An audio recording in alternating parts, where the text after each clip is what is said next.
No, that's Thanksgiving. Yeah, that is Thanksgiving. We can't have Thanksgiving. We have to have Christmas. Okay. So we're going to be like the BLS. We're going to do revision.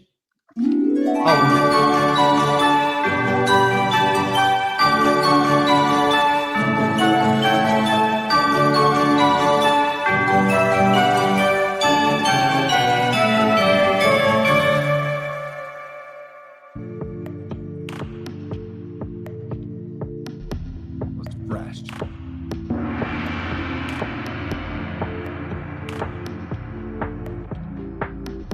Woohoo! Holy cow. That was crazy. Welcome back. Okay, thank you. Thank you. Welcome back. Welcome back. I'm curious. So on Node Market, there's a place where you can kind of view your node factories and stuff. I wouldn't stress too much. They've made so many changes now every few days. Yeah. You really don't need to like see. Okay, so as far as your amps and stuff, if you've delegated to HMS, go view them over there. But the rest you should be able to see over in Node Market, not a problem. We're still working on a way to aggregate all of them, but it's just not. I get people messaging me every day I can't see my node factories, but nobody's doing anything with their node factories, but they're in your wallet. So don't stress, they're in your wallet. Anyway, you just can't see them all the way. Dude, why can't ETH hold for 2 seconds in its life? It's like it like works its way up and then it dumps $100. Works its way up and then it dumps $100. Well, it's got to keep you excited, buddy. Oh, I'm excited. I'm excited. The other thing, let's see, what do we got? Oh, did you see Michael Burry? He does not like Bitcoin. He says it's the tulips. He doesn't like it even more than he already didn't like it. He already hates it. He hates it so much. He hates Bitcoin so much. He does. He's such a baby. So what's his platform now? His platform of hatred? Yeah. He's just calling it the tulip mania of our time. You know what I'm saying? Which I get, you know. Well, right, I can see that. Tulip mania wasn't a sustained. No, that was an isolated incident that everybody seems to pair. 17 year Tulip mania lasted a few months. It wasn't a 17-year run. There's a lot of people that lived and died in the Bitcoin era. Yeah. That's all they know. Yeah, there is. Yeah. I mean, if you were born in the last 17 years, Bitcoin has been a part of the story. At a certain point, now, if he was to lump gold in there with that, I would say you're absolutely right. There's similar reasons why people own gold and Bitcoin, and those reasons are on flawed logic, but it doesn't really matter what the logic is behind why people buy stuff. The logic might help you determine when they might exit, but mostly the price determines when people exit, not the logic. Yeah. So, it's kind of like, I mean, you can curse it all you want, but once these things become a religion, I think to an extent, gold ownership is a kind of religion. It's a kind of financial religion. This idea that we're getting debased every moment, which is kind of true, right? But that the dollar is going to crash, that all currencies crash, which over time, if you have a long enough timeline, that's true. And gold has existed past all that. Those things are all true. But owning gold cause debasement or owning gold cause inflation has not been a consistent trade. As a matter of fact, it's been a terrible trade. And you got punished for it. And you've only made about 110% in 15 years. That's terrible. That's terrible. You can say I got in this year. Okay, good, great. You caught the run this year. That's great for you. But for everybody else, the real gold bugs, you've done nothing. You've done nothing for 15, 16 years. That's kind of embarrassing. Silver just now got above its highs back from 2010. So you're arguing, so that's the precious metal thing, the debasement, dollar down, Silver, a little bit, there's an institutional component to it. right? Silver has a lot more use than gold, actual use cases, right? It's used in solvents, used in batteries, used in all sorts of cool things. But silver also doesn't get recycled. Now, I do think silver could be quite interesting if the price got to say 250 to 300 an ounce. I know that's far away. That's far and years away. But if it did, then people would go, wait a minute, let's rethink mining landfills and things like that to go get lost silver, because when silver was $2, $3, $6, $8, $10 an ounce, it's not worth going after. It gets into 200 to 300 an ounce. It might be worth revisiting some of that, right? So they're gonna dig up some landfills, maybe. I think so. I think landfill mining will become a thing in the future. But I don't know if that's the near-term future, and it probably will be done by robots and not humans, and they'll probably get all the benefit, not us, and that'll be something that adds to Skynet's bottom line each month. I don't know, but anyway, but that argument. So then we take what is the store of value argument valid for gold and silver? No, because history, like the whole history of like Earth, no. Okay. But in moments of uncertainty and deflation, those assets perform very well. Then, okay, about Bitcoin, store of value. I think most people would say it's a store of value. If there's any argument for Bitcoin other than some value proposition about the strength of a network and peers and trustless and all that stuff's great, but it's mostly bumper sticker BS that the Bitcoin Anati will pump out there, right? The kind of super religious Bitcoin maxis. No, it's I'm here for the network. I'm here for trustless transactions and immutable, and they'll say all that stuff. They really want the number to just go up. So on that part, like, you can kind of agree with Burry on some of his things, but on the other side of it, every investment you ever make in anything is an assumption that the number going to go up. Otherwise, why would you invest in it? So his arguments, they propagate to all things investable, all things. So those arguments tend to fall off if you stretch those arguments out over the same amount of time that you have to look back in history. All of those arguments are, what do you value something for? It comes down to a value. He doesn't personally value Bitcoin. I think a lot of it is really smart people, when they miss Bitcoin, it's embarrassing because they're like, I can't imagine a world where I'm not the smartest at everything I ever do. We know a couple people that are like this, where they believe because they're smart in one area that they are smart in all areas. And that's typically not accurate. Not only is it not accurate, it's very dangerous.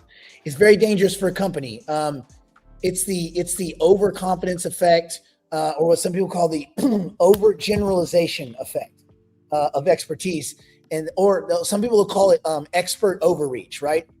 And so in game theory terms, it creates this false signal of competence, and that's what you have with a lot of these people, with Burry, with other people that we know. You have a false signal of competence. And I would say Ben Gortzel suffered this in the ASI merger thing. I would bet if he could go back now, he would not have done what he did. I think he would look and go, oh God, what a mess. Like, look what I have done. Look how I have destroyed these companies. But whatever. But it's that false signal of competence that leads an expert in a field to take already dominated strategies, not dominant strategies, dominated, meaning picking strategies that have already been dominated and stepped on in domains where they have no comparative or intellectual advantage, right? It doesn't matter how smart you are. If in order to win the game, you have to dunk that basketball, you lose. I mean, I know I lose. I can't dunk nothing. So the overconfidence effect, that's the cognitive bias where people will systemically overestimate the accuracy of their knowledge, the scope of their competence, and their ability to transfer expertise into unrelated domains. Well, we get that a lot in the investment community. You get that a lot because these talking heads go on CNBC and they're good at one very narrow thing, the size of like a horsefly's eyeball, and they extrapolate that they know all. They must be the worst people to be around in real life. Can you imagine, like in the kitchen, honey, you're doing that wrong, and his wife's like, "You get out of this kitchen. You're not on CNBC right now, sucker." I will like. So, but unfortunately, that does exist. That is a reality, and we have to factor that in. So with Burry specifically, he had one big hit. He did have he was right and really right one time. And he made a lot of money.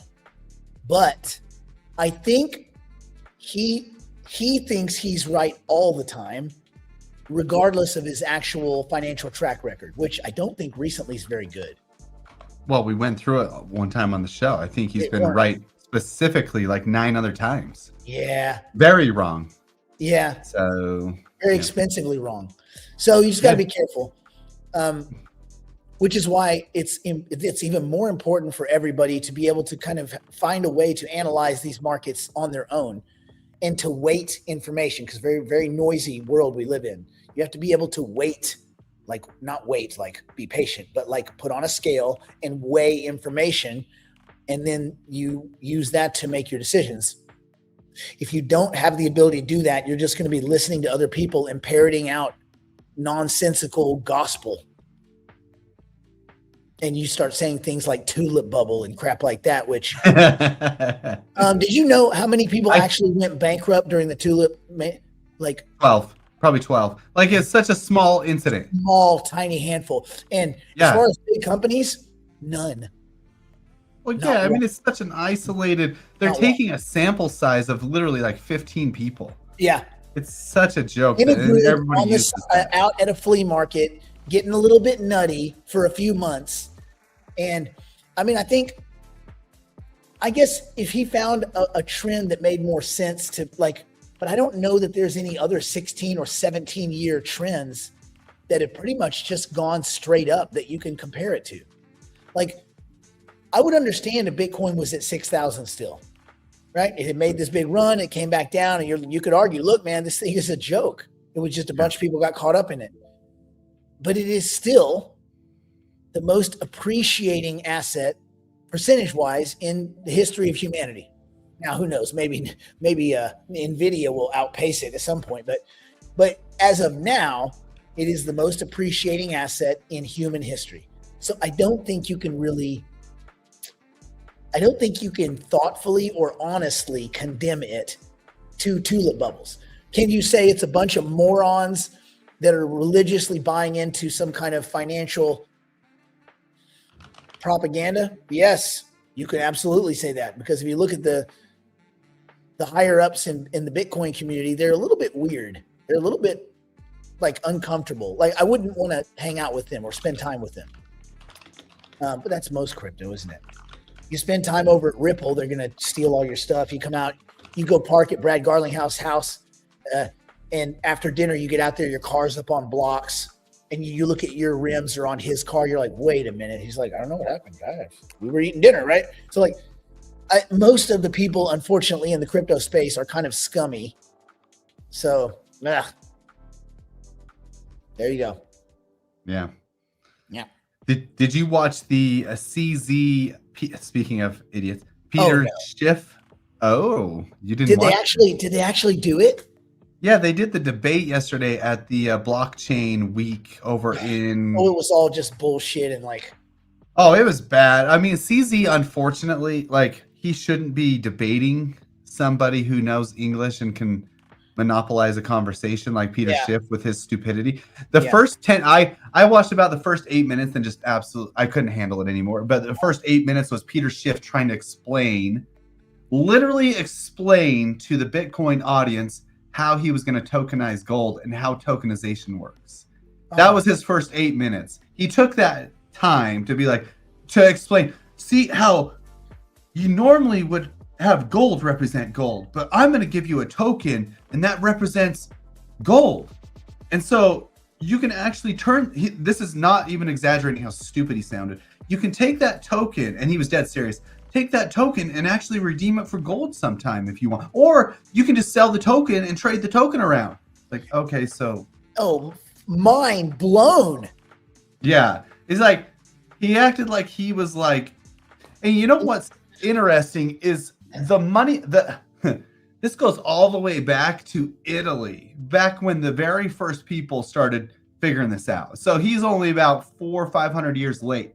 But Yeah. the money changers in Italy, that's what they would do. I mean, they would give you a piece of paper for your gold, and that was the very first time that people started taking pieces of paper Yeah. until they were credibly able to redeem them for gold. Until that all went belly up, you know? Yeah. And it's like that was inevitable. It's the beginning days of currency. Mm-hmm. Um, So it's like, yeah. Peter Schiff just figured out you could do it digitally now, and so it's an innovation to him, even though Bitcoin was. Did he just get a bunch of emails from 2017 and he just read them? Oh my gosh, dude, he is such a numbskull. But the best moment, I guess, I think CZ lost the debate horribly because of his English skills, unfortunately. Yeah. But that, I mean, you knew that was, and it wasn't really a debate. Peter Schiff's an idiot. Yeah. He didn't say anything of consequence that I saw. But I did see CZ. He brought out a gold bar. He had it from Kyrgyzstan. He brought out a gold bar, and it was like super nice looking. Obviously, had stamped on it and everything. Had the box from Kyrgyzstan. Had the title of authenticity. Everything with it, and he gave it to Peter Schiff to hold. He said, "Is this real?" It's probably not. It's probably tungsten. No, Peter Schiff. He's like, "I have no clue." I mean, in reality, he's like, "I need some tools to verify if it's real." Yeah. Like, well, I just verified the last transaction on Bitcoin in 4 seconds. You know, it's like it's instantly verifiable, publicly visible, immutable, transparent, Transactable, divisible, portable. Like- yes. Yeah. It's like all the things that he started trying to, that Peter Schiff is like, you can now divide gold into these tokens. So it's actually easier to, like, oh, you dummy. Anyway, it was funny. So that's it. But like, it was unfortunate because CZ just shouldn't be debating anybody in English, sadly. Well, I think this is one of those, I used to hear people say this all the time. People that didn't understand computer science, they would say, we like blockchain, but not Bitcoin. Yeah. What? Yeah. What do you mean you like blockchain but not Bitcoin? The reason Bitcoin is enticing is because blockchain's stupid. Like, but anyway, I remember somebody who said that. When Tell him to explain blockchain to you without Bitcoin. So I was at this, I think I told you about this, but there's every Sunday at this place called Cantor's in LA, all the really rich kind of Jewish real estate guys get together and they listen to people pitch them the ideas. And I didn't go up there to pitch anything. I went up there to clarify. So one of my buddies who's in that group, he was like, hey, can you just come and just explain to these old Altacockers what Bitcoin is? So I went and I just kind of kept it real simple. Like I was like, look, it's a distributed checkbook that everyone can see in real time and no one can cheat because everybody's got a copy of the checkbook. So that's really cool. And I talked about validation, how it works and how people are incentivized to participate with their computers. And I had to keep it for an audience of like 65 to 90, right? So, and then one of their little assistant lawyer, whatever he's, this Armenian girl, she's like, we, cause she's speaking for everyone, right? We like blockchain, but not Bitcoin. And I said, you don't even know what that means. What you just said, you have no idea what you just said. I said, and that's the problem. I said, we can come have this conversation in a few years if you'd like. And they were all kind of smug, like, ha, ha, ha. Bitcoin was $500 a coin. Oh. No, but please invite me back and we can re-envision. Let's have this conversation again. 200x later. So, but anyway, that was one of the first times I talked about crypto in like an open environment. And the reason my voice is bad is because I went to a networking event Wednesday night where you have to yell over everyone else. So talking about cinema and crypto in a loud room for 3 hours, you lose your voice. But got a lot of people interested in cinema. Oh, God, I had this guy. This guy's actually he's a Hollywood producer. He's doing some cool stuff. And he goes, so are we gonna do good in Ripple? And I said, well, one, you're not gonna do good in Ripple.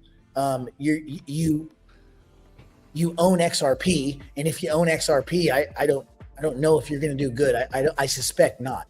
I said, where did you buy it? He's like 25 cents. I was like, awesome. You can go right now and sell all of it. For an 8x. Yeah. I said, you can go sell all of it right now. He goes, oh, but you don't think it's gonna? I go, gonna what? Go to $10, go to $400 when the whole world resets to using XRP as the currency of choice. And he's kind of looking at me, and I was like, you know how silly that sounds, right? I didn't want to be offensive to him. I was like, but you know how silly that sounds, right? Like the whole world's going to convert to XRP. I said, companies that Ripple owns don't even use XRP.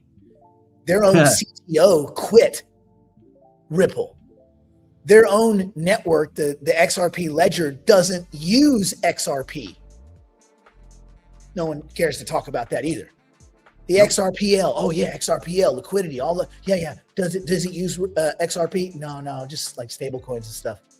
And Ethereum-based assets. Oh, okay, cool. So, I don't understand where would the whole world convert to XRP? Where the great reset? How does it start? No one can tell you that. And the only one that could tell you that, David Schwartz, he just quit. So I tried to tell him this, and he's just like, yeah. I was like, but do you own Bitcoin and Ethereum? He's like, well, my buddy just like sold everything. I'm like, what do you mean sold everything? He's like he sold his house and everything for XRP. And I was like, you go and convince him right now to buy his house back. Whatever he did, you tell house for XRP. Dude, no, people are behaving, and this is just kind of all around. It's no different than these guys going on the perps platforms and losing everything they have. That's crazy, though. Behavior right now is incredibly chaotic. I don't like that, not one bit. No, that's not very informative, like that, and you're like, ugh. I don't love it. I don't love it, Nick. Do I think this is the beginning of a crash coming? Brandon, you answer this, because I think we had the crash. For the last 8 damn weeks, we had it. I think we've turned the corner on it. Well, that's a good segue, I think, over to Tom Lee's thing. Did you watch Tom Lee's speech over at Blockchain? It was actually, he's kind of like hard to listen to, in my opinion. Not hard because he's not understand. I don't like his like way of speaking, I think. But he had some good points. He had some really good points on the crash that we had recently. He went through, I think, actually, let me see if I can find that slide, because it's actually pretty good. Hold on. He had a slide of all the events that led to the crash at October 10th. Oh, I think this is it. I thought his lanyard was a sling, and that maybe his arm was broken. Maybe the Bitcoin guys got to him. He looks so disheveled. I don't know if this is his goal in life, to look this disheveled, but I guess his hair's always been crazy. He's just a crazy hair guy. But he hired some guru to come talk to him about when to DCA into Ethereum. Okay, so the main basis of his speech was Ethereum is going to be the next stop. Basically, tokenization. Obviously, he believes in Ethereum. They've taken that bet. You saw that with his company. They said they went and researched the October 10th wipeout because so many people are just saying it's the 4-year cycle. That's what started the 4-year cycle. That's why it started wiping out everything else, and everything happened. He tends to believe. He disagrees. He doesn't believe it's the 4-year cycle. He thinks that it's all these other things that caused the wipeout. Obviously, you had the liquidations.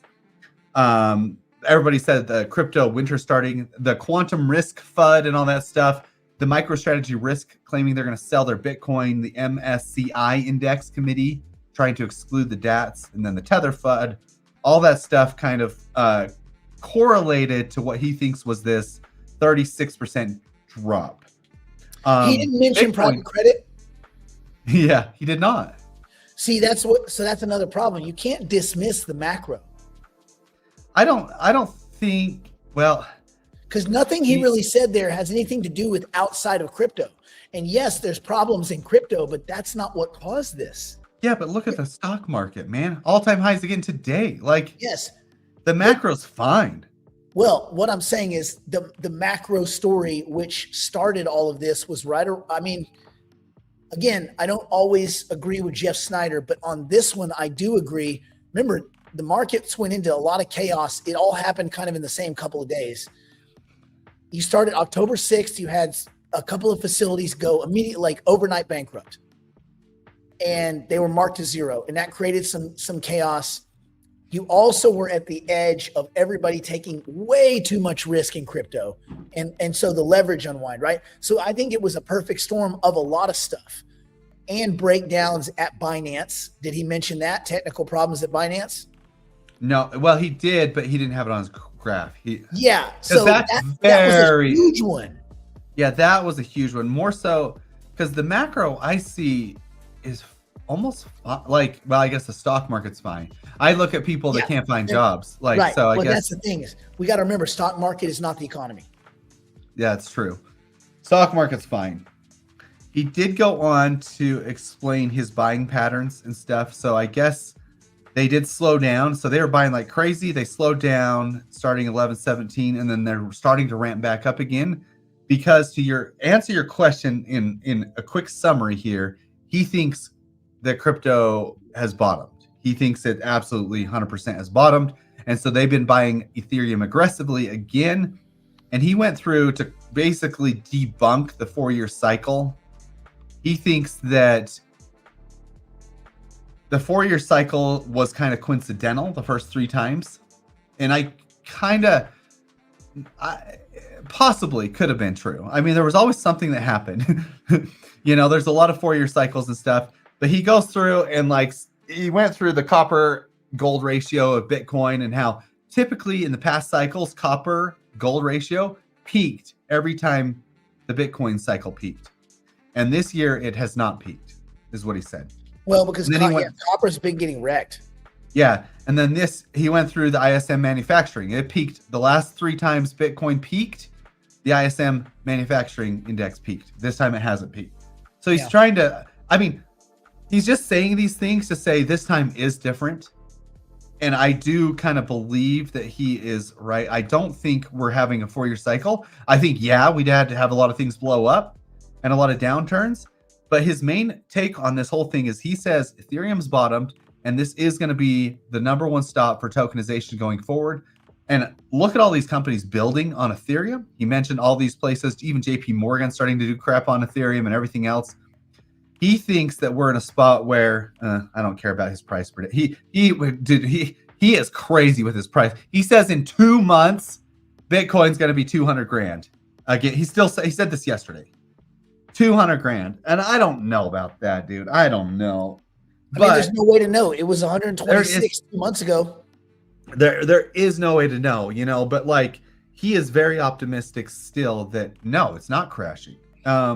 I did want to where was his last he went through and explained some ideas for tokenization and stuff, which I thought were a little bit interesting. Basically he used Polymarket and tokenization as examples of how you could tokenize varying aspects of certain companies. For example, you could tokenize the revenue of Tesla 10 years in the future and only that year, which is kind of weird. Anyway, he's a big believer of that kind of stuff. So they're working with companies now on the blockchain to be able to do that kind of stuff. Let's see, what else was there that I thought was crucial?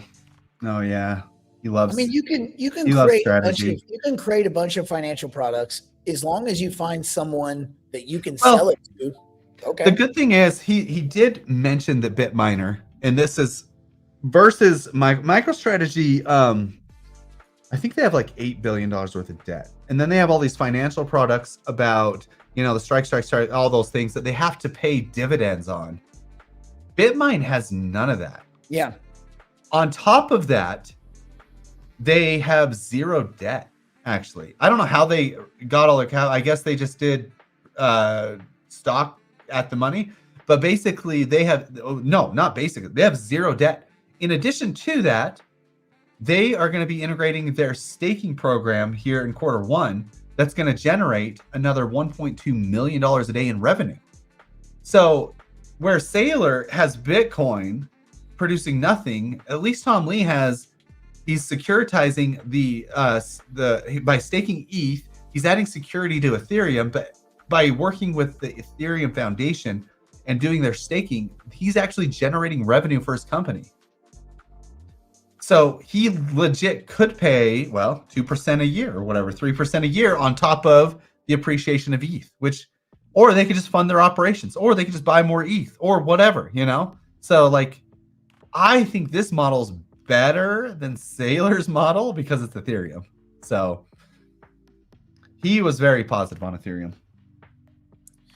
Yeah, I mean, I think Ethereum's, you know, when sometimes you say gold is to silver as Bitcoin is to Ethereum, that kind of art. I think that's an interesting kind of argument. I do think it holds more true for Ethereum because Ethereum has way more use cases than Bitcoin. Yeah. So yes, especially with the upgrades. Again, the next upgrades that are coming to Ethereum are going to be the ones that immediately affect the price. I think the next. So Fusaka set the stage for Interloop, Interop, and some other things that are going to meaningfully change the layer 2 landscape as far as investability.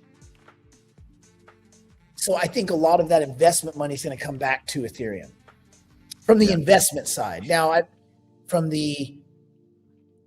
do we have any current numbers about now how much Ethereum is being kind of burnt? Dissipated each day? Yeah. Let's see. Remember that site you looked at Wednesday? Yeah, that was the Fusaka integration. You would need to watch it. I don't think today's the day to look at that, but maybe in a week they'll have everything ready. Oh yeah. Even the ultrasound money that basically shows you how much is being burnt is down right now. So yeah, I think we have to wait a few days to see how much is actually being burnt. So burn, baby, burn. Oh, ETH is down to 3,000. Cool. That makes sense. What a joke. What a joke. Can't hold for 2 seconds. What a joke. So stupid. Let me see. I always check my little, I check to see how it affects on the E-Trade. Oh, it's getting dick punched. Yep. Anyway, let's go behind the wall. Let's talk some stuff. Let's do it. We're getting behind that old wall. What? All right, let me go over here. I got some buttons to touch, fellas. I got to touch this button, that button. Remember, you got to ask permission before you just touch a button. You can't touch willy-nilly. No, dude. Ask. You have to ask. Going behind the proverbial wall now to continue the broadcast privately for the digital investors and digital private clients. If you'd like to join us, simply go to nickblacknext.com and subscribe to one of our plans and immediately take advantage of our library of tools, tactics, and information. It's all designed to help you learn, grow, and manage your portfolio like a pro. Join us now